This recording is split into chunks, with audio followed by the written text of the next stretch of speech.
Welcome back to CNN News 18. Thank you so much for staying with us. Here's the latest that we're getting for you right now. The army has eased its ban on Instagram, allowing personnel to view and monitor content on the platform, but still have barred them from sharing, posting, or commenting on any information on the platform.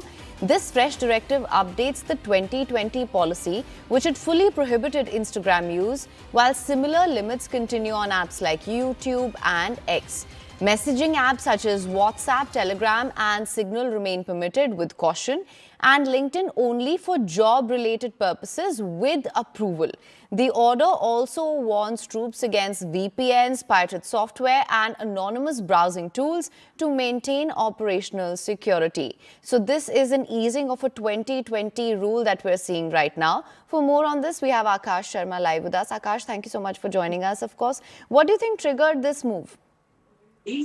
Right. So you see, Indian Army Chief, in fact, during the Chanakya Defense Dialogue, categorically mentioned that how communication is very important. Information warfare is something that is very important. Even during Operation Sindoor, we have seen that how Pakistan and in fact Pakistani accounts ran a social media campaign, and even when they lost, in fact, against the Indian forces. They claimed victory. And this is something that has become a trigger point.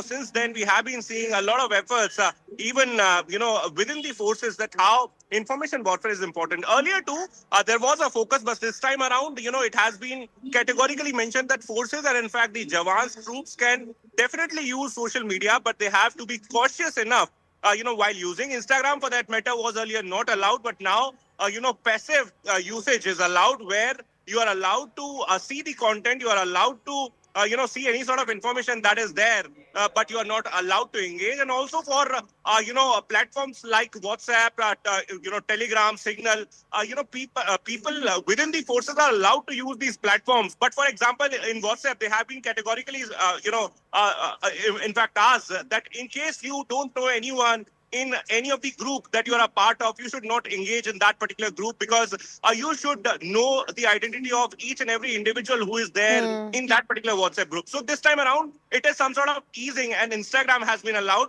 with, of course, the caution. Absolutely. Now, Akash, of course, one would only expect that they aren't sharing any sort of information there. And with regards to that, it's only fair that there are approvals and mechanisms in place for the same. But as you mentioned, we are seeing the evolution of warfare as well. Information wars, narrative wars. This is something that has really emerged in the recent geopolitical narratives that we've seen also. To that end, then, this easing of the ban, how do you think it's going to impact this particular aspect of warfare? Right. So you see, there are a different aspect of this particular story. One is that earlier, in fact, till now, in the operational commands, we see that how troops have been advised to not to use these social media platforms, because these platforms, if they'll post anything that can, of course, lead to leakage of the sensitive information, leakage of their location.